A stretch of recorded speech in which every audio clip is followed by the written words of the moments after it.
Magandang umaga mga kaibigan. Ito tayo mga kaibigan, didiligan natin itong tanim natin na papaya dito sa puno ng nyug.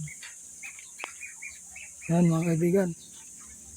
Yan yung papaya natin na didiligan natin. Ito mga kaibigan ay 1 week na to. Yan. So, ang bilis lumaki mga kaibigan.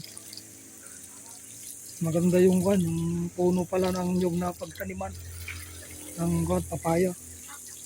O kahit anong mga siguro, mga prutas.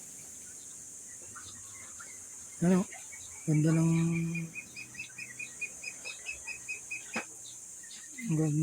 tubo.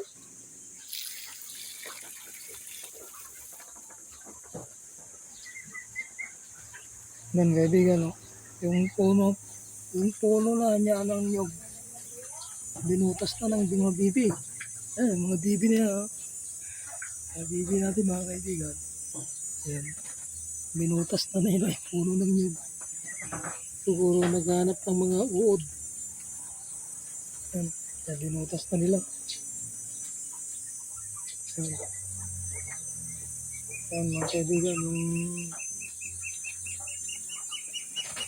tanim natin na papaya dito sa puno ng nyug. Maraming salamat mga kaibigan sa panonood. Bye-bye and God bless all.